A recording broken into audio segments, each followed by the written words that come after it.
Começou, claquetei, quem faz arte, eu ia falar que é uma ação patrocinada por um monte de patrocínios, por um monte de empresas, não existem essas empresas, é uma ação patrocinada por mim, Josué Júnior, por tal conteúdo, e hoje eu estou trocando uma ideia com Plínio Perru, bem-vindo, Plínio. Muito obrigado, muito obrigado. Eu fico feliz de estar aqui, cara, realmente foi uma ideia, o seu convite foi pra mim uma grata surpresa, uma grande alegria, de verdade. Cara. Pois muito que bem, opa, simbora, senão dá azar, a gente fica 3 anos sem se Mas tem que beber. Eita, porra, peraí. Pô, no guti-guti, porque depois da pandemia, meu povo. Olha só, a gente já trocou muita ideia, você me ajudou a montar aqui parte desse estúdio, você está num movimento muito legal na sua carreira, principalmente porque você está reassumindo a questão do seu solo de humor. Quem é tu, velho? O que tu tá fazendo aqui? Essa é uma boa pergunta. Fazendo aqui, eu tô me surpreendendo, na verdade. Eu tô nessa felicidade de compartilhar um pouco dessa história. E aí entra um ponto interessante, que eu tô retomando, não é só o meu solo de humor. Eu tô retomando uma carreira, né? Porque eu sumi das redes sociais, eu abandonei o nome artístico, até a minha conta mesmo, pessoal, eu cheguei a fechar e tudo mais. Então agora é uma retomada, é um outro processo, assim. Difícil, curioso, mas me traz questões interessantes, assim, tá sendo curioso. E você retornou numa fase, daqui a pouco a gente vai falar dessa parte acadêmica, mas você retornou numa fase que é determinante não só para o artista, mas para qualquer homem, que é nos 40. Sim. E aí, tentando fazer esse retrospecto, o que bateu? Bateu alguma coisa? O que rolou nesses 40? O homem, depois dos 40, parece que ele vira uma chave que ou ele volta ou ele se encontra em algum lugar e por aí vai. Uma das coisas que aconteceu nesse processo foi justamente o de perceber que o meu tempo estava passando. De entender o quanto eu estava fugindo de mim nesse processo. E que não dava para caminhar em nenhum lugar, nenhuma direção da minha vida sem passar por esse caminho artístico. Sim. Porque ela fazia parte da minha identidade. E silenciar isso foi um dos maiores erros da minha vida. Porém, um dos maiores acertos, porque eu também precisava me cuidar. Claro. E é aquela história, aquela música, né? Me desculpem, eu vou esquecer agora o nome do cantor, mas Deixe-me ir, preciso andar, vou pra Jamelão, Cartola. Noel. Eu tô na dúvida aqui entre Jamelão e Cartola, mas Deixe-me ir, preciso andar, vou por aí a procurar, sorrir pra não chorar. Então eu precisava me encontrar nesse processo e foi ótimo porque eu encontrei as ferramentas que me faltavam e foram por falta delas, que minha carreira acabou parando, digamos assim. Você é formado em artes pela UNB. Sim. Licenciatura ou bacharel? Licenciatura. Qual é o balanço que você faz anos depois da formação? Porque tem uma hora na nossa formação artística, eu também sou formado em artes cênicas, só que Plínio se formou na UNB, eu me formei no Dulcina. Tem uma hora na nossa formação artística que a gente tende a imitar ou os nossos mestres ou colegas que a gente julgue estarem num lugar mais interessante. Depois de um tempo, você vê que esses colegas estão vendendo curso para ser homem. Você vê que outras pessoas... Vou cortar, vou nada. Não! Aqui a tesoura não funciona assim. Mas você vai vendo que muita coisa foi mitificada. Sim. E que nem precisava a gente imitar ou querer ser essas pessoas, porque a gente vai vendo que cada um é um artista. E, ainda para a questão da faculdade, nos ensinam muito sobre humildade, para a gente não se vender, para a gente não sei o que lá, mas na verdade isso vira um grande jogo de disputa de status quo para que você se mantenha subalterno, não feliz, para que a sua estrela não brilhe. E aí eu acho que às vezes, não estou criticando a faculdade, eu sou da academia e tenho muito prazer em ser da academia, mas nos ensinam tanto a humildade, mas não nos falam sobre glória, sobre felicidade, sobre estar bem no trabalho. E toda vez que a gente se dá bem, a gente se sente fazendo algo errado, porque a gente, desde o início de fazer teatro, ensina que parece que não pode sorrir, não pode ser feliz, não pode ganhar prêmio, não pode nada, porque tudo quer dizer que você é uma pessoa ruim. Então, eu discordo no ponto, me perdoe, claro, mas eu discordo no ponto em que ensinaram humildade. Talvez na sua faculdade ensinaram. Sim. Na minha não ensinaram nenhuma dose. E nenhuma polegada. É mesmo. Pelo amor de Deus. Pelo amor de Deus. Aí, me desculpa, nessa nova fase, eu não tô passando pano pra ser ninguém. Então, vamos lá. Claro. Cara, internamente havia... Há sempre aquela disputa entre essa faculdade é melhor que aquela, ou essa daqui e aí sempre tem essa, às vezes até entre núcleos da própria faculdade, mas tirando de maneira bem rasa, é a galera que faz teatro e aqueles comediantes que fazem graça lá fora. Entendi. Então, eu ouvi dentro da faculdade trocentas e trocentas piadas contra grupos de teatro que estavam estabelecidos na cidade, enchendo salas de 400, 500, 1000 lugares. Mais da comédia. Mas era da comédia, porque aquilo não é teatro. Entendi. Mas a gente também tem que lembrar que essa arte, antes de ser pro nosso umbigo, é pro público. Sim. Porque senão você cria uma coisa muito fantástica e incrível que ninguém compra. E por ter ido pra comédia stand-up ali no fim da minha faculdade, foi ótimo para quebrar isso, porque eu encontrei uma galera que estava fazendo essa arte marginal, que trazia esses temas, usando a comédia de uma forma, quebrando essa lógica da sociedade, e principalmente me colocando num lugar onde falando assim, cara, eles não são, peraí. E aí, nesse diálogo direto com o público, entender que o que eu faço para você tem muito valor, e assim, dá pra gente comunicar com uma coisa que eu quero fazer, porque o meu ego, o meu umbigo quer compartilhar esse conteúdo, mas ela comunica com você. Sim, sim. Que é quem vai assistir, que vai sair de casa, quem vai sustentar isso. E ao mesmo tempo você vê um equívoco argumentativo do tipo, eu lembro que muitos colegas queriam fazer malhação e que virava uma espécie de chacota, né? Assim, você vai fazer malhação, tá? É bonitinho para fazer malhação. Só que eu já tinha feito malhação antes de entrar na faculdade. Antes de entrar na faculdade, já tinha feito figuração em novela das 8, novela das 7, eu entendia o mecanismo. E aí quando eu via eles falando, eu queria fazer malhação, eu falava, pô, que massa, mas você já mandou o material? E para outros era bem assim, como se fosse algo distante, e algo distante é passível de crítica. Sim. Então assim, se o cara quer fazer a malhação, deixa o cara fazer a malhação. Se o cara não tinha nem a consciência do streaming, né? Hoje todos os nossos colegas, ou boa parte dos nossos colegas, estão enveredando no streaming, que é um novo modelo de se fazer trabalho artístico, né? Sim. Mas voltando ainda na questão do teatro, aí você forma. Só que antes de você formar, você teve também os seus mestres. Sim. Você já me contou umas histórias do Hugo Rodas. Quem mais estava contigo nessa jornada? Então, quando eu comecei o processo, eu comecei no Rio de Janeiro em 2000. Sim. Foi muito surpreendente. TV Tupi.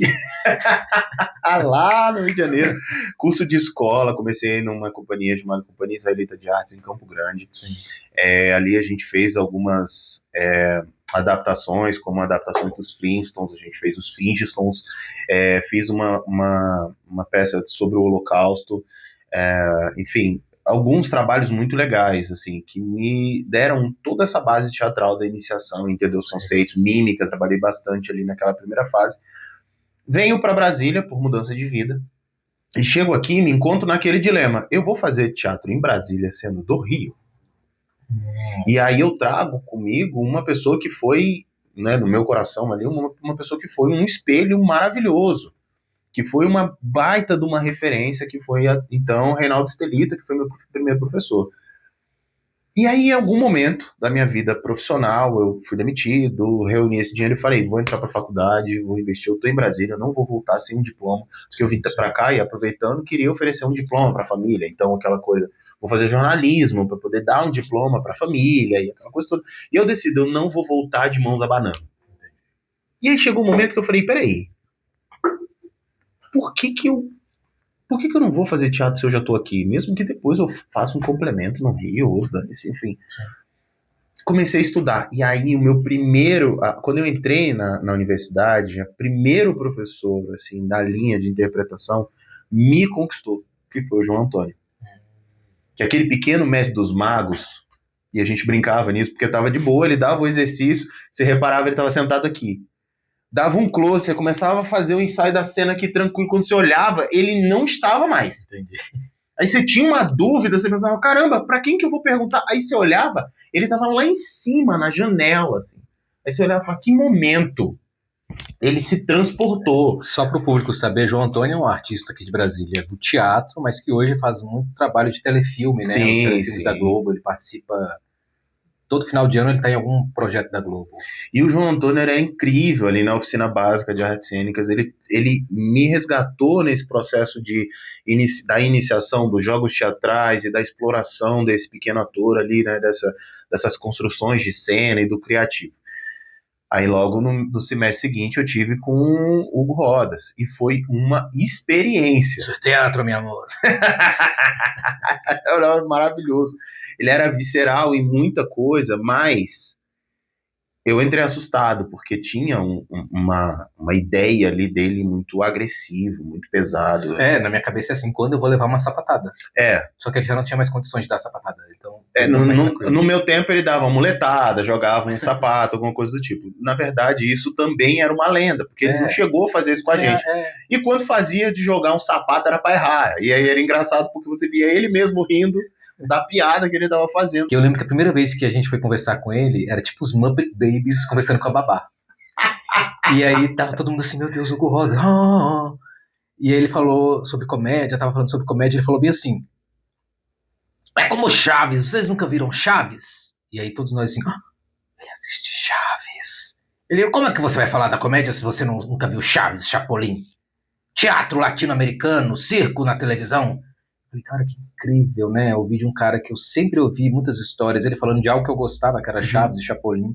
Ouvi isso da boca de um teatrólogo, de um homem de teatro, dá um alívio de você falar assim, eu não sou tão estranho no ninho nesse lugar, né? Nessa fase que eu peguei dele, ele me mostrou o brincante que ele era já. Eu não peguei mais essa fase ranzinza, mais nova, onde talvez você tenha que se afirmar, você tenha, né, todo esse processo. Ele vinha com uma exploração de repente, uma luz com tecido, isso criava uma textura de imagem, e explorar essa coisa do ator jogar em cena, e tinha um ponto que foi o que eu percebi, era uma coisa que eu aprendi em casa, e que eu percebi visceral no trabalho, que era, ele pentelhava, e cobrava, e torcia, e espremia a gente. Mas isso era só com quem ele acreditava. Dava pra ver. A hora que ele percebia, irmão, que você não tinha nada pra oferecer, que você não queria jogar, era uma doçura fúnebre. Porque ele te tratava super bem, super gentil, super tranquilo, mas tu percebia que ele... tá bom, faz aí o que você quer. Vai lá. Depois disso, tive trabalho, fui orientado também dentro da faculdade pela Felícia Johansson, que trouxe o jogo de máscaras, o trabalho com a comédia. Cheguei a fazer, agora, cara, me falha o sobrenome dele, que era o João, fazia oficina de palhaçaria. João Porto Dias. E João Porto Dias, exatamente. Fiz uma oficina com ele de palhaçaria. Dentro da universidade ainda, Jesus Vivas, com as aulas de maquiagem, de Eu nunca sabia se esse homem era real ou se... Porque tanta gente conta tanta história dele desde sempre, que eu ficava assim, essa pessoa existe, há quantas gerações ela tá? Ela é tipo Maomé? Exato. Ele é um doce de pessoa também, ele me lembrava muito o Antônio Nóbrega. O chapéuzinho, aquela figurazinha simpática, tranquila, que passa despercebido, sabe? A Alice Stefania também, que ganhou o prêmio agora, né, no Festival do Cine de Teatro, com um espetáculo dela novo. E era outra também, aí já de uma geração do fazer teatro, unindo esse conceito mais acadêmico e que leva para o público essa relação. Então, você percebe um esforço de ser algo que leve, que conecte com o público. Assim como o Anti-Status Quo, da Luciana Lara, também, que tem essa preocupação de, eu quero fazer uma coisa acadêmica, pesquisada, mas uma coisa que vá para o público. E o aluno, ele vai passeando por várias linguagens para ver qual é o nicho que ele vai, porque tem uma hora que você tá perdido mesmo, você sabe, você fica assim, eu sou da comédia dell'arte, eu sou rodriguiano, que já passou. E esse é o lance da faculdade, né? Você tem a síntese de vários estilos ali, e o que eu sou agora? Eu sou da mímica, eu sou rodriguiano. Por isso que quando você sai, você está tão despedaçado que você fala, meu Deus, que rei sou eu. Prosseguindo. E aí você trazendo... Olha, coisa linda, olha. Ai, meu Deus. É pra comemorar. Começou, gente, começou. Sim, continue. E aí você traz, agora vamos brindar direito agora e agora bebe. Né? O santo não tem nem do que reclamar. Saravá, padrinho, que leva pra todo mundo as suas imagens. Vamos lá. Diga. E aí você tem uma professora que entra dentro do processo de produção de bonecos e tudo mais, e de cenografia, que é a Sônia Paiva. E ela questiona dentro do processo acadêmico uma coisa que a gente não tinha. Por quê? No meu caso, eu escolhi... Por que eu escolhi a parte da pedagogia, a licenciatura? para dar um segundo diploma para a família, né? Aquela coisa de você... um alívio, né? Você pode até fazer arte. Exato, você pode ser professor. O que bacharelado limita muito, galera, o que você pode fazer. Eu nunca mostrei meu diploma de bacharel para ninguém. Não estou dizendo que é uma formação menor, mas na vida eu nunca precisei. Então, assim, aí ela entra e questiona. E aí já no fim do processo ali, 2009 para 2010, surge dentro da aula a aula de produção. Porque até então, você tinha oficina básica, você tinha aula de figurino, aula de iluminação, a aula né, dos seus projetos, a parte tudo que é acadêmico. E a gente faz o que com isso? Como é que você produz isso? Como é que você leva? A gente sabe montar um espetáculo dentro do teatro, levantar tudo. Falando. Mas não sabe gerenciar a carreira, não sabe gerenciar esse lugar. E aí quando você tem pessoas como as que você citou, que querem ir para uma malhação da vida, que conseguem esse contato profissional para entrar num outro lugar, a gente era um grupo completamente perdido. Completamente perdido, não sabia. E aí, à época, eu ainda, das ferramentas que eu falei, me lembro de uma coisa que se eu tivesse o poder de voltar no tempo e numa máquina, eu tinha me dado um tapa naquele momento, que uma menina que estava trabalhando com a gente, não, vamos começar um projeto, vamos então, não sei o que, pra... Ela, tô fechando um negócio e vou vender vocês. Aquilo... Te bateu mal? Bateu fundo no coração, assim, como... E aí eu cheguei, eu falei, olha, desculpa, mas eu não sou um produto. Corta! Pra eu, 3 anos depois... O GDF. Quase panfletando. Velho, claro que somos! Claro! Então, assim, pra ter uma noção do quanto tem essa coisa do ego, e assim, você fala, por isso que eu disse, desculpa, eu não concordo com essa coisa da humildade, porque não tem, é o ego do artista, de você ser muito bom, de você ser incrível. Só que quando você vai ver as revistas de teatro antigas, em que tem Paulo Goulart e Iniciativa Bruno apresentando, tá lá embaixo, Mesbla. Quando você vê Fernanda Montenegro apresentando qualquer coisa, tá lá, Trígonos Produções. É porque nos foi vetada a informação dessa outra parte. Sim.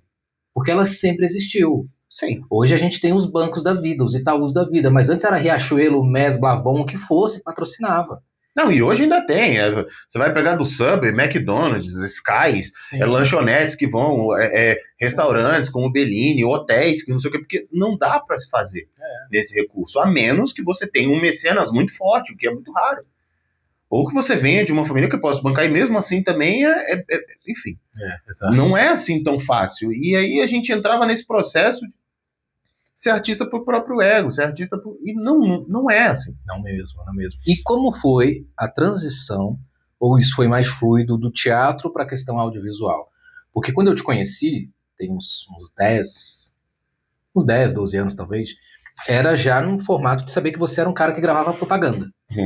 Né, eu não conhecia a sua vida acadêmica nem a sua vida teatral, sabia da questão de propaganda. Como é que foi essa migração? Eu vou contar um segredo aqui das vergonhas que a gente fala no palco.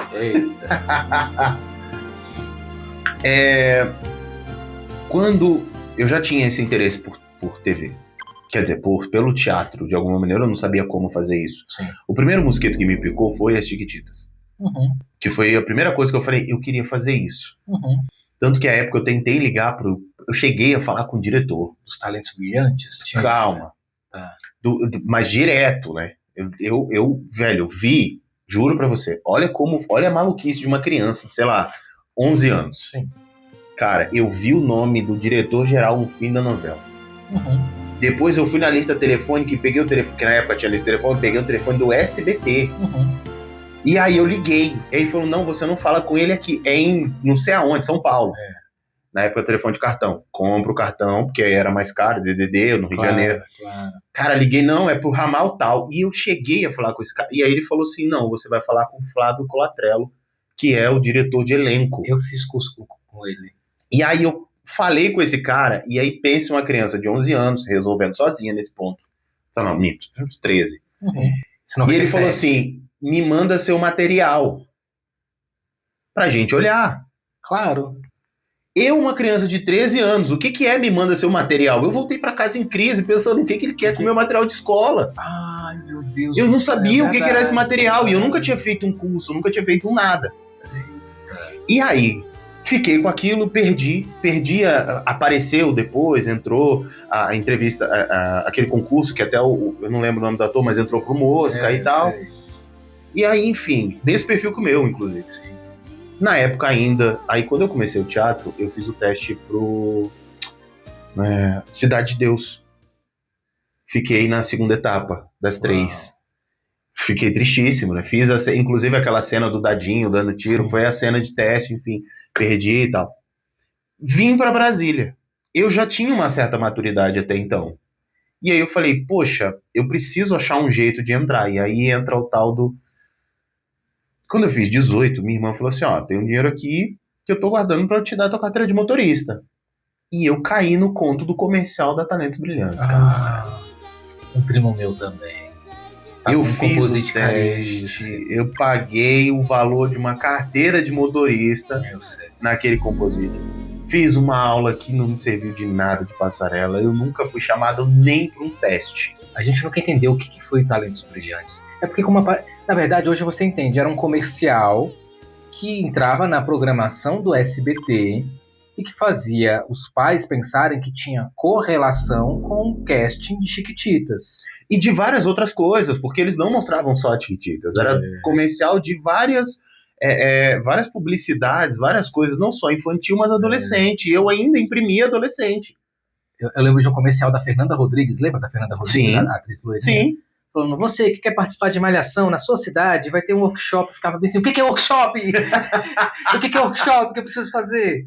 É porque não tinha a menor consciência mesmo, assim. E isso me botou um arrependimento absurdo. Porque eu falei, cara, não. E aí, quando eu já entro para a faculdade, eu já tenho um ranço dessa coisa de agência. Claro. Ok, corta para 2010, na minha formação, terminando minha formação de teatro, já dedicando ali umas paradas. Um dia minha então noiva, na casa de uma amiga, falou, amiga, eu tenho que te apresentar uma agência de modelo. Ele falou, amiga, mas não, mas vai lá, faz o teste, você é atriz, eles pegam vários perfis para comerciais, e aí vai ser interessante. Aí passou o endereço. Aí lá, você me leva? Eu falei, leva. Você não quer fazer? Eu falei, não, eu não acredito em agência, mas é o teu trampo e eu te apoio. Fui com roupa normal. Chegou lá, ela toda produzida e eu sentado ali. Cara, uma persona que tem o meu coração mais... Você não quer fazer? Eu falei, não. Mas é de graça. Eu falei, já tomei, eu não acredito. Mas por que eu não acredito em agência? Mas você, não, obrigado, tô bem. Aí ela, mas é de graça. Você não vai pagar nada. Olha só. Ela, você não vai pagar nada, a gente faz o teu casting, prepara. Se você pegar um trabalho, a gente vai tirar uma porcentagem. Mas assim, na pior das hipóteses, pra quem já não ia ganhar nada, é um lucro pra você. Annelise. Sim, veio Annelise com todo carinho, Annelise Pinto, veio com todo carinho, conversou comigo e tal. Falei, tá bom, vamos fazer. Cara, não deu muito tempo, começou a aparecer trabalho. E aí ela, você topa? Eu vou porque é você. Sim. E aí foi assim que eu entrei na publicidade. E aí logo, acho que no primeiro ano, no segundo ano, a gente se conheceu. E corta pra... Você fez agora uma das campanhas mais incríveis da história da galáxia do governo brasileiro, que é a campanha do 180, Sim. Com a música de Elza Soares, na boca de vários homens em defesa das mulheres. Essa campanha, no primeiro dia, bateu 2 milhões. Hoje já deve ter passado de 10 milhões. Virou uma Sim. coisa absurda. Eu tô falando 10 milhões, mas eu acho que é pouco, porque um monte de página recompartilhou. Sim. Você fez a campanha que eu acho que vai sintetizar a luta contra o feminicídio no Brasil. E você gravou isso tem o quê? Uns 3 meses? Por aí, tem uns 3 a 4 meses. Aquilo ela saiu incrível. Tem uns pouco mais de 2 meses, de 2 a 3 meses também. E foi um trabalho que, na boa, me surpreendeu muito, porque assim, óbvio que quando chegou o casting, eu entendi o que era, e a gente tá falando aqui de uma pauta necessária, uma causa necessária. Aí entra o que a gente falou, de uma coisa que você faça que é uma coisa necessária, mas que fale com o público, que conecte com o público. E eu não tinha a noção. Quando a propaganda saiu, ela saiu como uma campanha oficial do PAC, né, desse pacto da violência contra a mulher, e aí em instantes, assim, tava na Casa Civil, no da presidente, da esposa do presidente. Xuxa, Eliana e Angélica compartilharam. Vocês conseguiram fazer com que a trindade da telecomunicação, e vocês fazendo aquilo. Sim, e uma galera de vários nichos compartilhou isso e foi muito bom. E me assustou num primeiro momento, né? Para alguém que tá voltando, que tá se reencontrando nessa arte, que tá voltando para esse lugar que um dia foi um doce e em algum lugar foi amargo, me bate nesse patamar. Eu falei, pera. Chupa talentos brilhantes. Aí, falei, caracas, espera aí, cara. E isso me deu uma deslocada, mas foi maravilhoso também. Para entender, para que eu pudesse entender aonde eu parei e aonde eu consigo dedicar e chegar e alcançar e perceber que eu não preciso demonizar a minha profissão, eu não preciso tornar isso um fantasma e até sarar as minhas dores com relação a esse fazer artístico e essa conexão com a comunidade mesmo artística, com a profissão, mas foi incrível esse trabalho e para mim ainda está sendo um baita orgulho disso. Eu vou exibir um trechinho desse trabalho, né? Plínio e Léo juntos em cena, só para vocês darem uma olhada. Vocês já viram esse comercial, com certeza. Cadê meu celular? Eu vou ligar pro 180. Eu vou entregar teu nome e explicar teu endereço. Aqui você não entra mais. Até hoje a luta contra o assédio. Acesse nosso site e seja um aliado. Homens contra o feminicídio. E ao mesmo tempo ele vem numa fase que é exatamente quando eu volto com o meu solo de stand-up comedy, né? E aí falando desses 40 anos, voltando pro palco, exercitando o meu trabalho com o palco, de criar pro público, de reconstruir, de fazer as pazes com a câmera e agora sim fazer testes onde eu quero passar. E aí a gente se reconecta. Depois de um bom tempo, eu não te via desde antes da pandemia, isso quer dizer que eu não te via há 60 anos. E aí soube que você estava num projeto novo, que é o Quarentei Show, que fala sobre um homem de 40, das desventuras e aventuras desse homem. E eu assisti lá no Sesc da 504 Sul, gostei bastante. O que me deixou muito feliz. E tá sendo aí a sua menina dos olhos, né? Sim. Fala aí desse projeto. O que acontece? Quando eu volto, eu preciso me fazer algumas perguntas. O meu maior desafio foi justamente esse questionamento que a minha psicóloga me traz, que é, vamos voltar a mexer com a arte na tua vida? Eu falei, não. E eu preciso me fazer uma pergunta. Eu quero voltar para o teatro, tipo, da maneira tradicional, com todos... Ou eu quero voltar para a comédia stand-up, que é uma linguagem um pouco mais light, um pouco mais leve, principalmente em questões de produção e tudo mais. Aí eu, no meio desse processo, decido, volto para a comédia, volto para o humor e começo a jogar com isso. A partir daí eu começo a esse trajeto de me reencontrar ali. Passar pela crise de ansiedade de assistir um espetáculo. Passar pela crise de ansiedade, porque eu cheguei nesse nível. Eu não conseguia assistir o espetáculo porque eu tinha crise de ansiedade. Sim. Então eu não só não estava fazendo teatro, não estava assistindo. Estava totalmente fora do circuito. Completamente. E aí quando eu volto, eu começo a assistir, tenho uma coragem de ir fazer um texto, fazer um outro texto, faz um outro texto. Fui convidado para uma noite, dividi o palco com uma amiga ali, numa casa de comédia no Guará, Aplauso, casa de comédia. E a partir dali eu percebo que aquilo não me bastaria, não saciaria. Tinha necessidade de avançar para agora dedicar a minha carreira. Sim. Essa coisa de terceirizar a responsabilidade, terceirizar o papel de cuidar da minha carreira, terceirizar o papel de investir em mim, não estava cabendo agora nessa coisa dos 40. Volto lá quando eu digo, o cara quando faz os 40 começa a olhar de novo para a vida dele e fala, peraí. E aí quando eu volto para esse momento, eu falo, peraí, quem eu vou deixar na mão dos outros? Não. Então é o outro responde, não.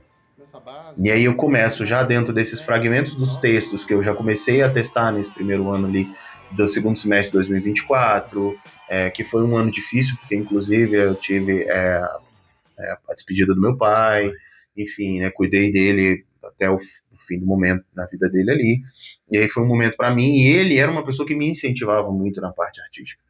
Então ele sempre me incentivou muito nesse processo. Então quando passou essa fase do luto, eu falei, cara, eu preciso encarar a minha vida, ela tá passando. A minha vida está correndo, eu tô com 40, eu vou esperar mais o quê? Eu vou fazer mais o quê? E para que lugar que eu vou, então?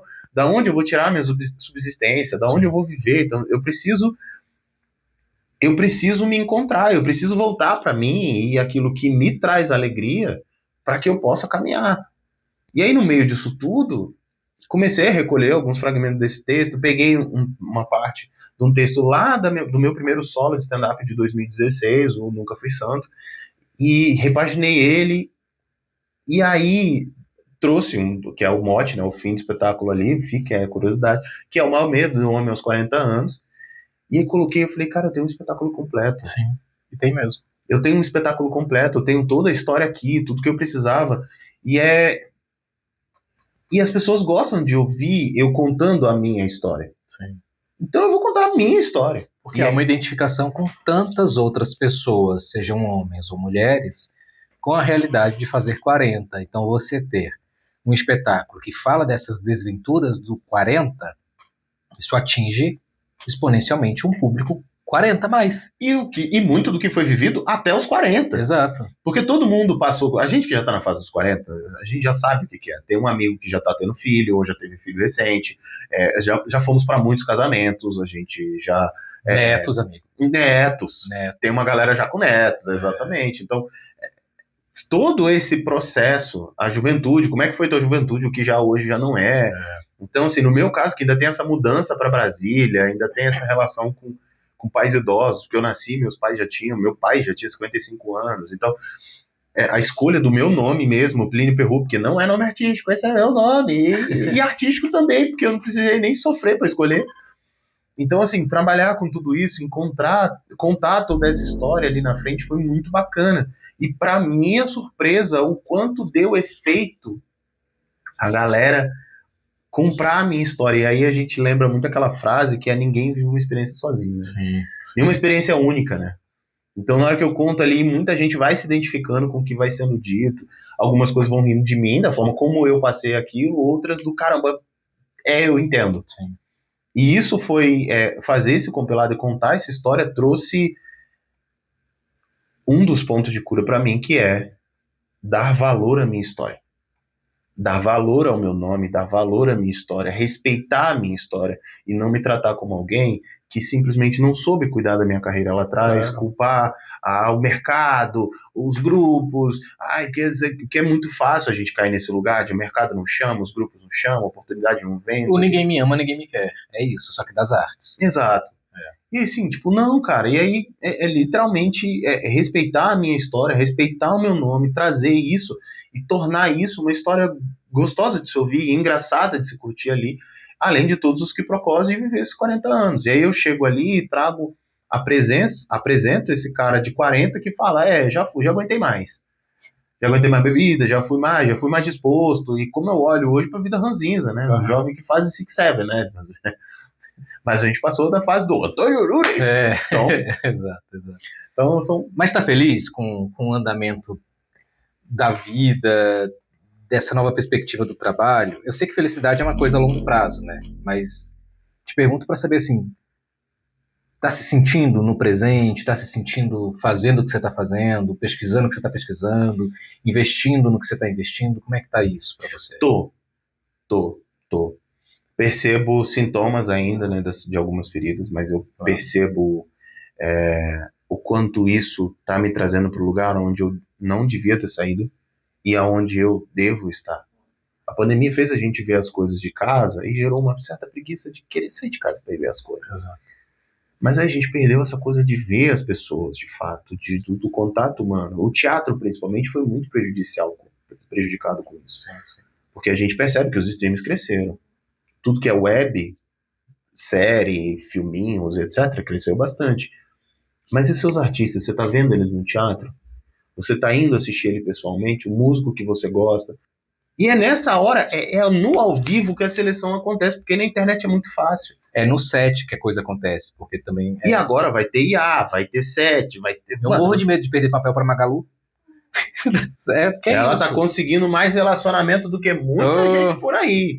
Então, você entende? Hoje, em termos de IA, em termos de com várias outras coisas, você vai conseguir ter um material maravilhoso editado.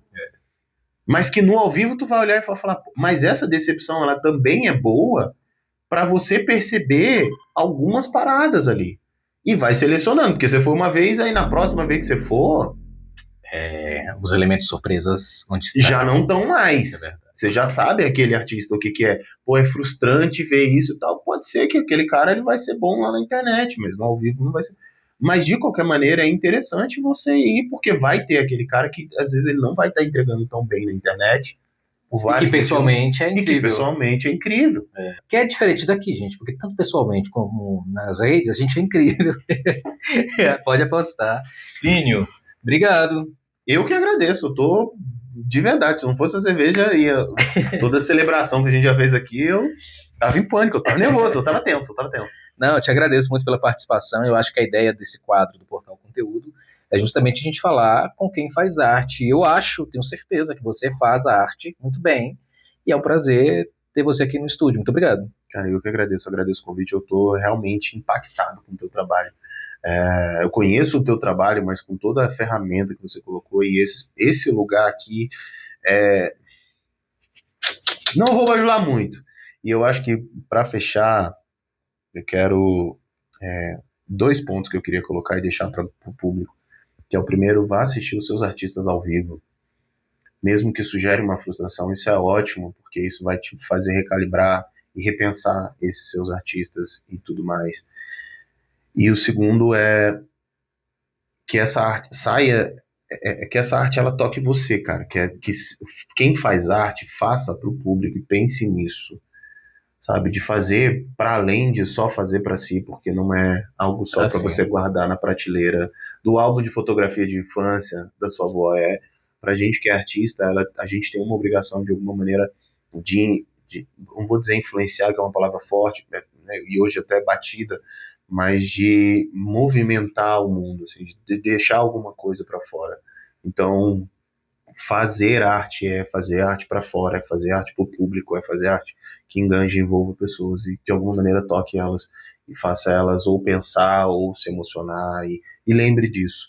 São várias as emoções que a gente pode evocar. Nem sempre é de sorrir, às vezes um medo, às vezes uma tristeza, às vezes um nojinho, né? Todos os divertidamente, mas é importante que a gente faça arte pensando nesse lugar, e é o lugar que hoje eu escolho fazer.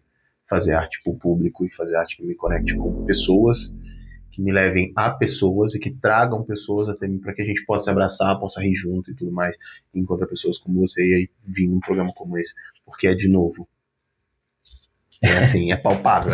Massa demais. Porra, brigadão, viu? Tamo junto. Agradeço, cara. É isso aí, gente. Olha só, toda semana, até o final do ano, um entrevistado diferente aqui no Quem Faz Arte, uma ação do Portal Conteúdo. Miúcha, nossa mascote, ela tá passeando por aqui. Se vocês por acaso ouvirem ela chorando, é porque ela fica aqui, ela circula nesse espaço. Bichinha, vai lá, depois lhe dou comida. Obrigado, Plínio. Eu que agradeço. É isso aí, gente. A gente se vê por aí. Até mais.